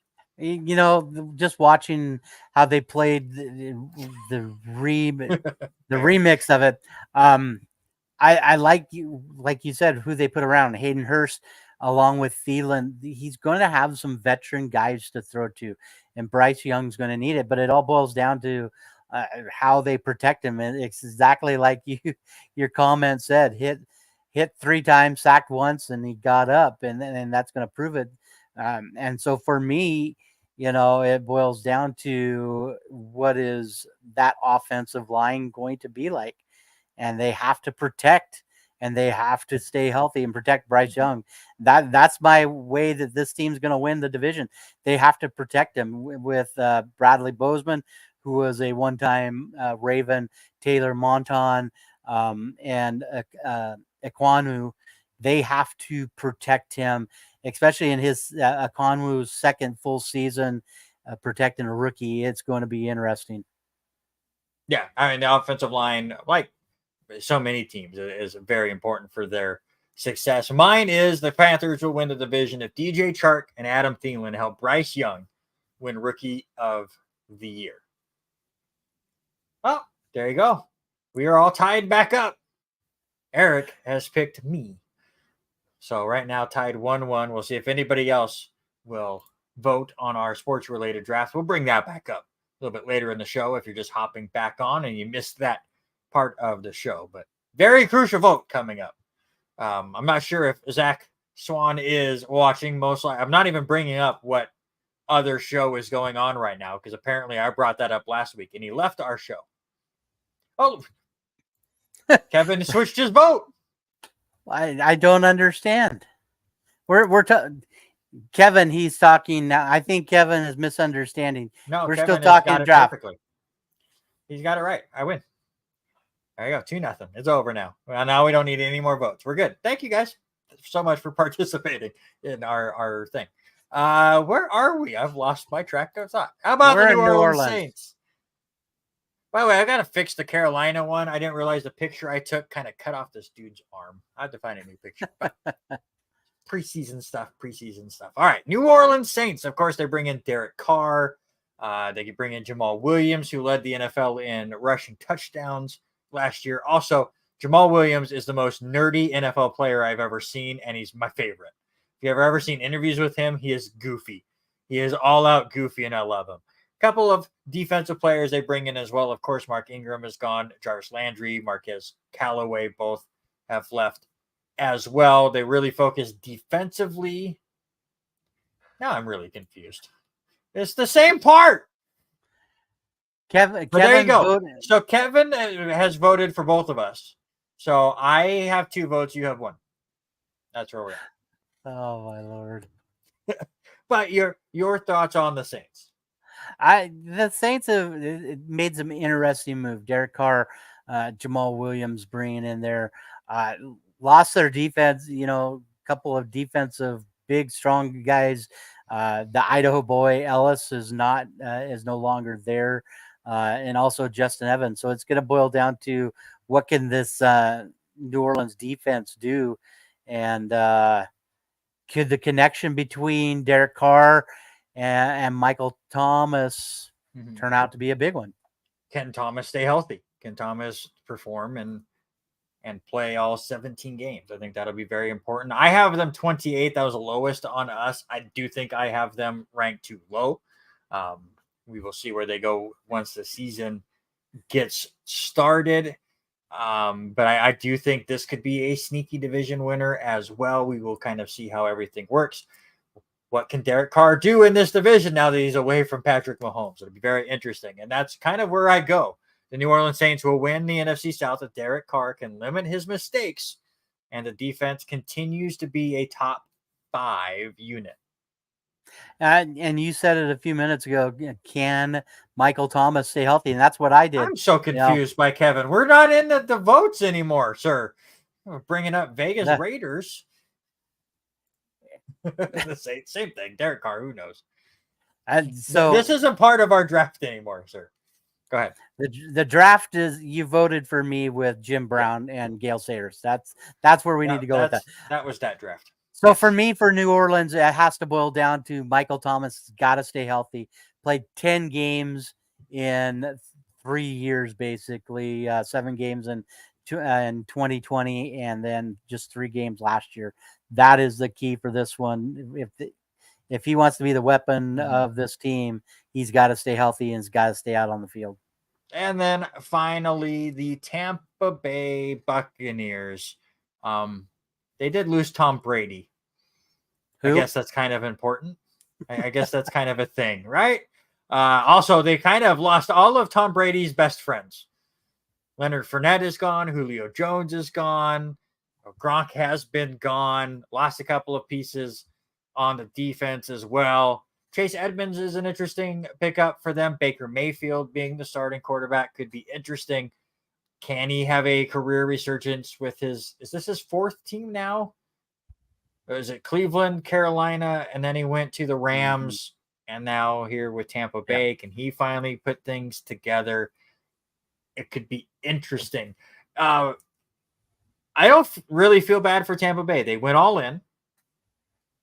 It worked out. They won the Super Bowl, and now they're going to have to do some rebuilding. It's tough to say you're rebuilding when you still have Mike Evans and Chris Godwin as your 1-2. But I do think that they are rebuilding, and while it's a wide open division, I don't think the Buccaneers have that great of a chance overall.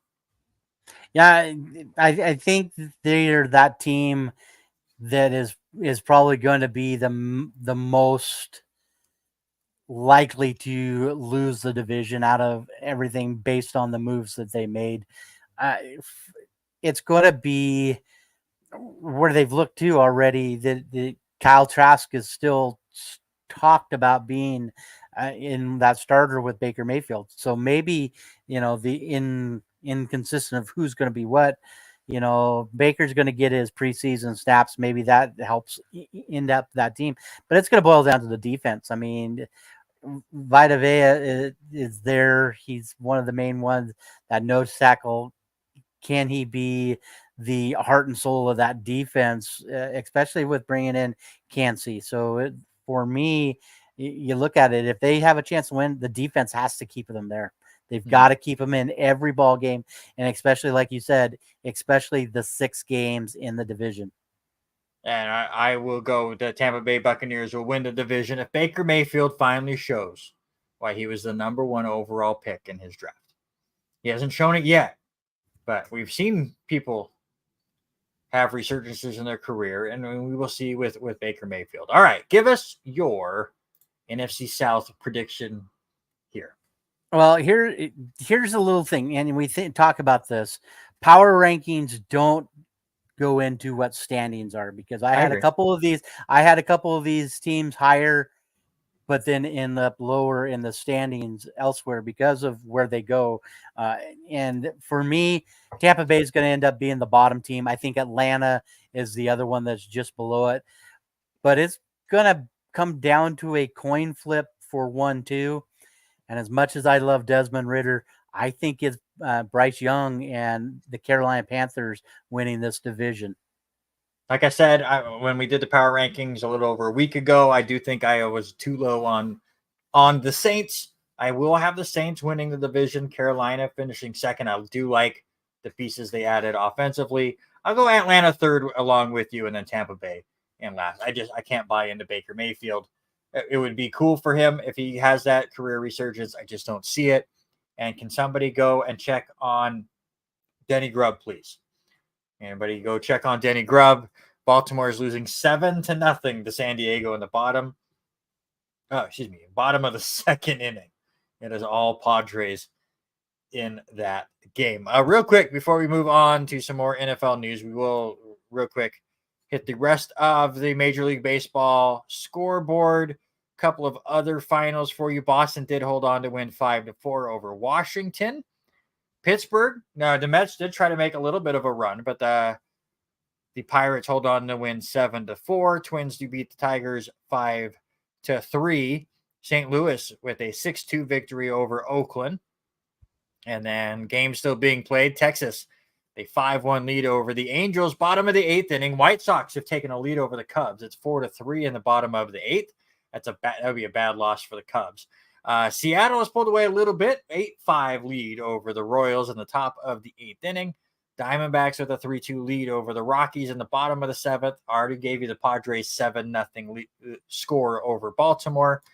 Nothing between Tampa Bay and San Francisco in the fourth, and Milwaukee with an early 1-0 lead in the bottom of the second inning against the Dodgers. All right, let's get into some more NFL news. We talked earlier, Anthony Richardson has been named the starting quarterback for the Indianapolis Colts. So Gardner Minshew once again is a backup. That's just what he is.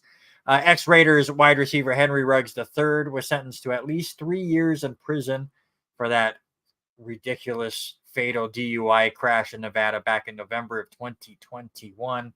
Enough? Not enough? Where do you stand on that?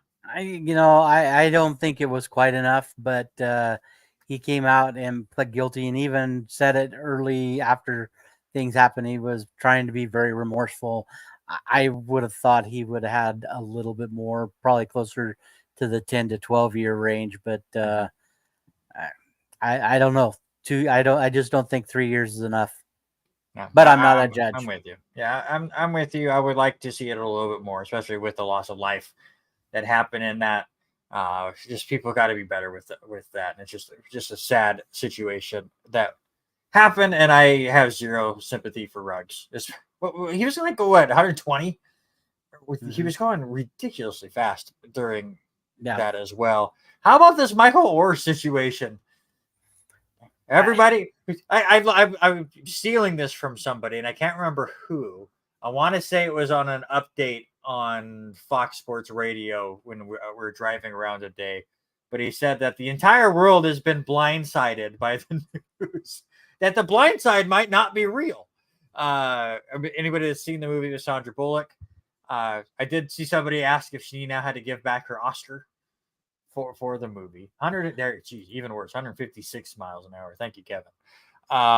But Michael Orr has a petition out going against the family that adopted him, saying that they never really adopted him, but they put him in a conservatorship, which if you've ever followed the crazy news with Britney Spears and her dad, it's kind of that, where they have legal control over some of his doings, which makes it, I guess, more difficult for him to now go out and get sponsorships now that he's retired, because it's all based on them. They have come out and said that they would drop it on a dime, but I'm surprised they haven't yet. But their excuse or their reasoning was that when they were trying to get him into college, for them to get into Tui's college, Ole Miss, thank you, that he was going to have to be a family member. But because he was already 18, they couldn't adopt him to make him part of the family. So they did a conservatorship, which kind of was a legal loophole that Ole Miss accepted so that he could go play football there. And now these are kind of the ramifications of it. There's a dispute on how much money the family made on the movie, or said he's never seen a cent of it.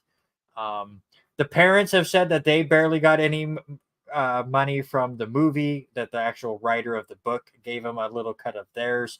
The son has come out in an interview and said he's gotten thousands of dollars a year from it. So it's who you're going to believe. It's interesting. It's just, hopefully it does not come out that this family took advantage of this poor kid and have benefited from him then becoming an NFL star. I'm hoping it's not that. I would love it to be the happy story we saw with Sandra Bullock. That's the reality I would like, but it's starting to seem like more and more that it wasn't that way. Yeah, especially, with the hardship of what he had down south. It just, you hurt for it. But, I was talking with Denise about it earlier. It makes me wonder if his financial stability since his retirement, and I want to say retired in 2017, if I remember right, if he has went through his money and he's just trying to find a way of getting back some of what he thought he was owed. That, it all boils down to the money situation. But in the one article, they said it talked about the Tui dad saying, "Listen, I will sign whatever and drop it right this minute." So I just can't believe they would want to send this all out and get it out in front of public instead of dealing with it in the home and as individuals instead of and a family instead of this. In a clip that I saw again of the son of the Tui family, one thing that really stood out to me was he questioned, because Orr has come out and said that he just found out this year that he does not have contractual control of his business because of this conservatorship. And the son, I don't know if it kind of damns his family anyways, but said that it shocks him that he only found out this year, that he went back into old family group chats from a couple of years ago where this came up. But he brought up a point of Orr has been kind of threatening to make this go public, like he's been trying to get out of this and the family's not letting him, is what it almost sounded like from the son. So again, we'll see how it all plays out. Again, hopefully it's not this horror story that it could possibly be. It's probably somewhere in the middle, as a lot of these disputes always will be. But it just kind of sucks that it was like that. Here's the thing, and here's the bad part about it, and it's with all things sports related, all things money related, and even lots of things in life related. There's his side, her side, and then the truth in the middle. So it's where do all three of these fall in, and it's going to boil down to a judge that's going to end up probably deciding, or a mediator to decide what's the best for this situation. Absolutely. Also, sad news that we got yesterday: former Raven and Seahawk running back Alex Collins dies at just the age of 28. He was in a motorcycle accident. I still have not seen details if he was going too fast or it was just a straight up accident. Either way, loss of a life that young, just absolutely rough to see. Collins played 50 games overall in the NFL, just under 2,000 yards. He wasn't super successful in the NFL, but just sad to see his passing. Yeah, it's crazy to see those folks that are reaching out, that played with him. There with I'm drawing a blank. Russell Wilson tweeting out that he was going to miss him and hope he was dancing in heaven. So, I mean, this guy was a very positive a member of both teams always had a smile on his face, and you see some of the pictures that NFL has put up, and it's just a big grin on his face, and he's going to be one of those players that deeply missed. How about this one? Go ahead. Oh, no, I was going to say, how about this one? Did you read this about Peyton Manning becoming a professor at his alma mater? Is it too late to transfer? I want him as a teacher. The University of Tennessee announced Monday that Manning has been appointed a professor to teach in the College of Communications department, what you're going for, and the information starting this fall. So I didn't realize that he had launched a entertainment production called the Omaha Production. So yeah, I've heard that. That's just crazy. It's cool. All right, some other sports quick hits for you. Have you been watching a lot of the Little League World Series? I've been watching a little bit. The Little League girls softball World Series wrapped up. I want to say day before yesterday, Sunday, with the Mid-Atlantic team from Pitt County or from Massapequa, New York, ended up winning over the Pitt County girls from Winterville, North Carolina, 5-2. And so congratulations to the girls from New York. They ended up winning the 2023 Little League softball, but the boys and the baseball starts tomorrow. Excited with this one. Kevin brings it up. Kevin, Team Seattle representing the Northwest region. They went 3-0 in their regional. Very talented. I got to watch them play against Alaska. Handled Alaska quite well, so looking forward to that. And then the Mountain Region team is coming out of Henderson, Nevada. They are also 3-0. They start things off tomorrow, so I forgot how long. It's crazy. They start the Little League World Series tomorrow, the 16th, and last until the 27th. I forgot how long this tournament was. Yeah, it goes on forever. I remember South Park years ago making fun of the Little League World Series about basically the kids trying to lose so they could stop playing baseball for the summer. And we kept winning, so now our season continues. I just want to enjoy my summer, and they don't. Seattle, like Kevin said, Seattle beat Alaska 12-1. It was crazy. So it'd be interesting. I've watched a little bit of regionals here and there. I haven't sat and watched a full game, but I'll bounce around and watch. So now that we've gotten into the actual Little League World Series part, get really into it and have a lot of fun. It's just the sportsmanship that you see at the Little League World Series is always absolutely fantastic. I forget which regional it was, and I know it was because of John Boy that I saw the clip, but there was one where one team came back and won, and all of them rushed to this one player who I guess was just crushing this whole tournament and made sure he was okay because he was the pitcher that kind of was giving up these runs.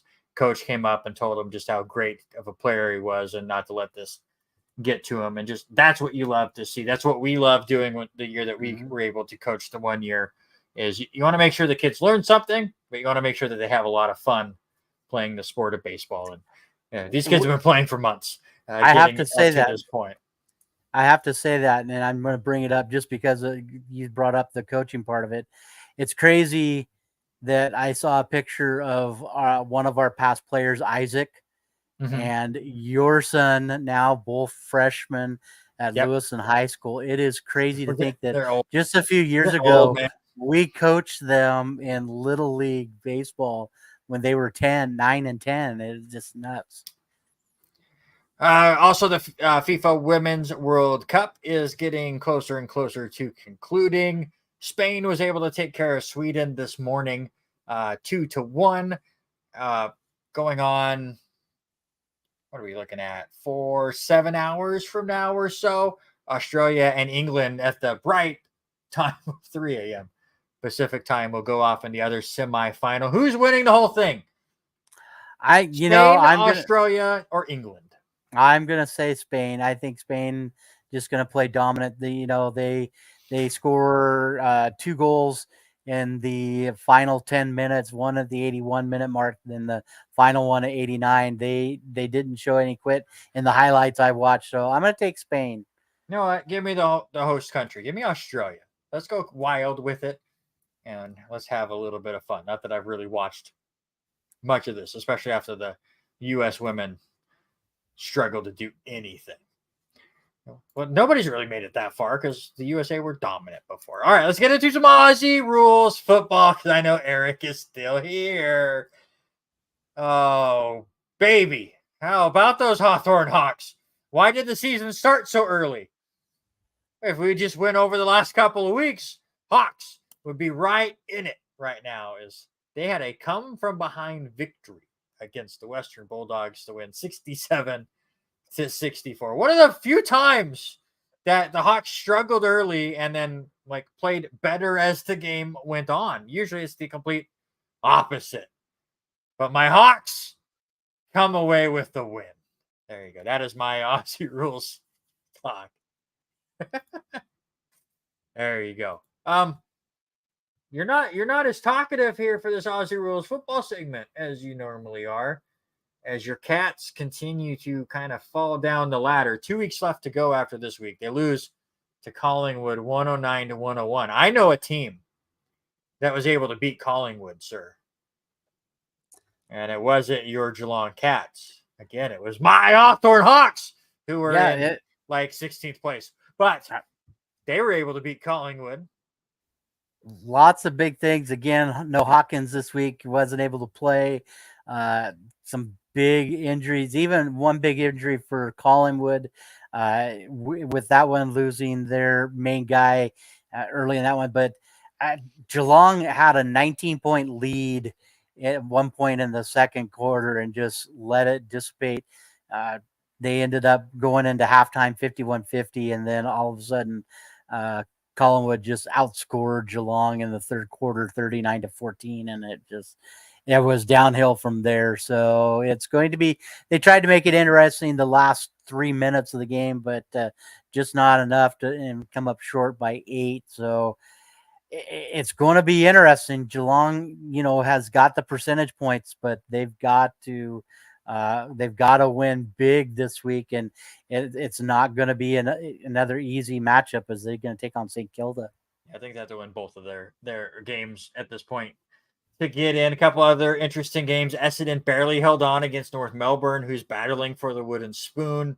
That came down to the last couple of minutes. Brisbane moves up to second now in the ladder as they held on to a 6-point victory, 99-93 over Adelaide. Carlton continues just not to lose as they take out Melbourne 60-56. And then, of course, Fremantle with a 101-point victory over that horrible West Coast team. Look at your ladder now, and a lot of we have 2 weeks left, and look at all the shakeups that are still going on. I love Aussie rules football. It's so much fun. Again, top 4 get into their own little section of the bracket. Those 4 are basically set. I say that, but there's still a outside chance Carlton could get into that top 4 if they win both of their games and Melbourne loses both of theirs. Do I believe it's going to happen? No, but it is definitely possible at this point. Western is now in that 8th spot in a 3-way tie points-wise, but definitely have a pretty good advantage in percentages. Again, if you don't watch Aussie rules football, your first tiebreaker is the percentage of points scored in your game. So it's not how many points you scored, it's just the margin of victories, basically. And I like that tiebreaker. But right now, Western just ahead of Essendon and GWS. Geelong just 2 points out. Adelaide a game out. A lot of interesting spot. How about Sydney really turning things up? I want to say they were 14th a month and a half ago, and now they are in 7th. A lot of fun going on. And yeah, Carlton looks really, really good. As go ahead and break down what you can watch this week as Fox Sports continues to throw more and more Aussie rules football on your TV. Yeah, there's 5 big games coming up this weekend, with it being the second to last week of the regular season, week 23. Collingwood is taking on Brisbane, and Brisbane also in that number 1-2. We had a 1-2 matchup with Collingwood Port Adelaide. Now we got the new number 1-2. That is going to be Friday at 2:50 a.m. Yes, you got to DVR that one because I will not be up at 2:50 a.m. Then also you look at Gold Coast taking on Carlton. You said it, Carlton could easily move up into the top 4, and so they're going to be on at 9:10 p.m. on Friday night, and that one. Then on Saturday morning, early morning game, St. Kilda taking on Geelong.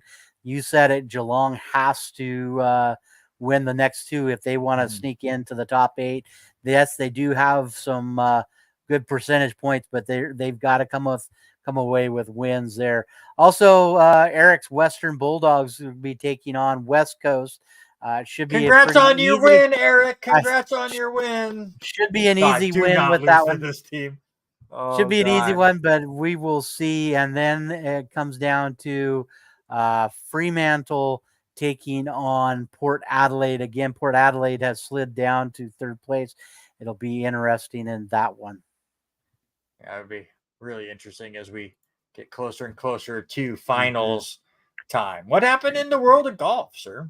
The hottest golfer has been playing so well, and that is Lucas Glover. The old man comes and wins back-to-back from last week into this week. He did have to go to playoff holes against Patrick Cantlay, but comes away with a big win. Cantlay bogeyed 14 on Sunday. That was the first time he had lost the lead since Friday at 9 a.m. Glover had led the entire tournament until then, and then he was able to get a birdie back on 16 and go into playoff hole. It was so sad for Cantlay. Hit fairway wood, and it just took 2 bounces too far to the left, ends up in the water. And so both of them had about the same shot, 1 for 3, 1 for 4, and Cantlay just missed his par shot and ended up tying it. So tough one for that. Glover comes away, moves up from 49th place all the way up to 4th in the points. So it'll be interesting going into the last 2 tournaments. This is the top 50 this week. You still got John Rahm, Scotty Scheffler, Rory McIlroy in the top 3. Also in that conversation, Max Homa, Wyndham Clark, and then the other guy that played quite well this weekend, Tommy Fleetwood. There you go. What do we got coming up this week? So it's this week. It's going to be the BMW. The top 50 are going to be playing in outside of Chicago at Olympia Fields in Illinois. The top 50 will be cut down to the top 25. So it will be a great tournament with that one. In the world of NASCAR, brought up the points last week and how close everything was. Michael McDowell just threw that all out the window as he was one of those drivers battling it out for one of those last spots. He comes away with a big victory, locks in his spot at the Indianapolis road course. They don't do the Brickyard anymore, so it's the Verizon 200 at the Brickyard. McDowell held off Chase Elliott, who was charging late. Some lap cars made things interesting over the last 20 laps or so. Elliott has to win if he wants to get into the playoffs at this point, especially after wrecking out 2 weeks ago. So rough 2nd place finish for him. Suarez was 3rd, Reddick was 4th, and Alex Bowman was 5th. So now we have 13 different winners. So that leaves 3 spots left as far as getting in points for the playoffs that start in 2 weeks. Kevin Harvick, Brad Keselowski, you can lock them in. They're like 130 points ahead of the 17th place driver. They are in. So your race for that last spot right now is Bubba Wallace, who is 28 points ahead of Daniel Suarez. And then Ty Gibbs also kind of in the race, 49 points behind Bubba Wallace. And then you get to I think it's Alex Bowman and Chase Elliott are both 80 points out. They're not going to get in on points.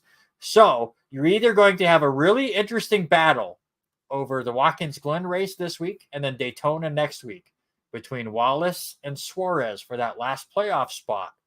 Or you're going to have another first-time winner, and then we're just going to have everything locked up because then Harvick and Keselowski could get in. Now, it gets interesting if you get 2 first-time winners. Say Suarez wins at Watkins Glen, and then say Chase Elliott wins at Daytona. Then it's between Harvick and Keselowski in points for that last spot, and they're pretty close. But I don't expect 2 first-time winners this year over their final 2 races. But again, for drama's sake, we just need a first-time winner at Watkins Glen, because anybody that watches NASCAR knows Daytona, anything can happen up until that last lap, and then refs go absolutely nuts. Elliott, I mean, it doesn't matter if Ty Gibbs wrecks out or not. Elliott just has to win. Chase Elliott has to win to get in. Though, again, we have one more road course here at Watkins Glen. Chase Elliott is fantastic at road courses. That's his best chance. But getting second in Indy was definitely rough for him. I have to go to Kevin's comment and listening to Dad talk about it too. And Watkins Glen is my favorite road course too to watch. But Yes. he is not. My dad is not high at all on Ty Gibbs, and what this racing team has had to do with Ty Gibbs, sitting him down, talking him, he wrecking out a couple of guys over the last couple weeks. Does Grandpa boot him off the team or what? Maybe. I mean, I don't think they'll boot him off the team, but I mean, he's a young driver getting a little bit too aggressive. We see that with everyone.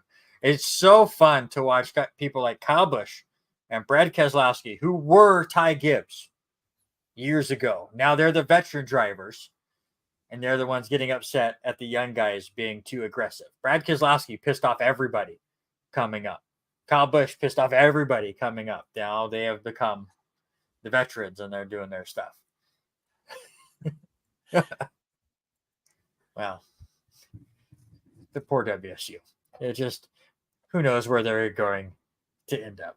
It's fair. I mean, but Elliott has not done well himself either. And then obviously having a snowboarding accident, missing as many races as he did, has made it difficult for him. So again, 2 weeks left in NASCAR is going to be a lot of fun. If you are still listening or watching and you have not voted on our sports-related draft, we still need your help. I know Kevin has voted and Eric has voted, but again, this was our sports-related draft this week. Players who retired too early. I had Barry Sanders, Bo Jackson, and Andrew Luck. Robert, you had those guys. Jim Brown, Patrick Willis, and Gale Sayers. Those guys, they're whatever. But Kevin, you already voted. It doesn't count. Still 1-1. We'll see things. Oh, yeah, we did. Now, never get back to this trivia question. I think I know the answer to this, but we'll get to it. Do you know the answer? What player had back-to-back seasons with over 100 extra base hits in 2000 and 2001? That was our pre-show trivia question. We only had one person guess, and that was Dwayne. Ichiro. That was Ichiro he was going for. I don't think it was Ichiro. Ichiro debuted in 2000 or 2001. Which was his rookie year? 2000. 2000? Yep. No, my guess, again, thank you for putting the years, or I would have had no clue. I think it's too late for Henderson. But somebody who went completely nuts. He might have even won the MVP, but I forget. Todd Helton was fantastic at this time. You are 100% correct, sir. Todd Helton. He was so good. And did he ever win the MVP? I don't remember he did. So let me give you some stats on him for the 2001 series and the 2000 he was season never close. That's sad. And the 2001. He had 216 hits in 2000. 59 of them were doubles, 2 triples, and 42 home runs. That was in 2000. So 103 of his 216 hits were for extra bases. Mm-hmm. In 2001, he had 197 hits. 54 of them were for doubles, 2 triples, and 49 home runs. 105 of those hits were for extra bases. So crazy How to think. in the world did he not win the MVP in 2001? In 2000. Excuse me, 2000. Like you said, 59 doubles, 42 home runs. He had 147 RBIs. He batted .372. Do you know who won the NL MVP in 2000? It was Jeff Kent. And Kent put up some decent numbers, but I don't think it was anything. Jeff Kent had 33 home runs, 114 runs, 125 RBIs. I guess the Giants were really good that year. It was Kent 1 and Bonds 2. And then Mike Piazza, Jim Edmonds, and then Todd Helton. It just doesn't make sense. And you look at also the other names in that, you had Vlad, Bagwell, Jones, and Sheffield. Yeah. No slackers and that either. If this vote had happened now, Todd Helton wins this in a landslide. He won. He had more than a game and a half lead in WAR over Jeff Kent and Barry Bonds. Barry Bonds finishes second. He had 49 home runs that year. Sammy Sosa had 50 home runs, which led the National League. He finished in a tie for 9th. One person gave Todd Helton a first place vote that year. Whoever that is, he deserves a medal because Todd Helton should have won the MVP that season. That will do it for another R&R Sports Report. Don't forget, if you are in the LC Valley, volleyball starts on Friday, 1 p.m. versus Walla Walla over the P1 FCU Activity Center. And then they play again on Saturday at noon against Montana Western. Hagen and I will be over there, both working. Hagen will be the PA. I will do play-by-play for the stream. I don't think it'll be on the radio, as I don't think that is all set up yet. But that allows me to ease myself back into volleyball play-by-play. It's always very, very interesting. We will be back next week with a recap of the conquest of the cage. See how Dimitri Morales and Drake Randall and all them did up there. We'll have the recap of LC volleyball, and we will preview and predict how the AFC and NFC East divisions will go. Do I have the guts to put the New York Jets first in my division predictions? Find out next week, Tuesday, 6 p.m. Pacific time. We also have Lewiston High School first game, so we'll preview that too. We will preview the Lewiston High School game as well. I totally forgot that we're there. It's insane how close we are to all of that. But that is all next week. Until then, that is Robert Hagen. I am Randy Isbell. This is the R&R Sports Report. Thank you so much for hanging out with us. Have a great week. We will see you on Tuesday. But until then, we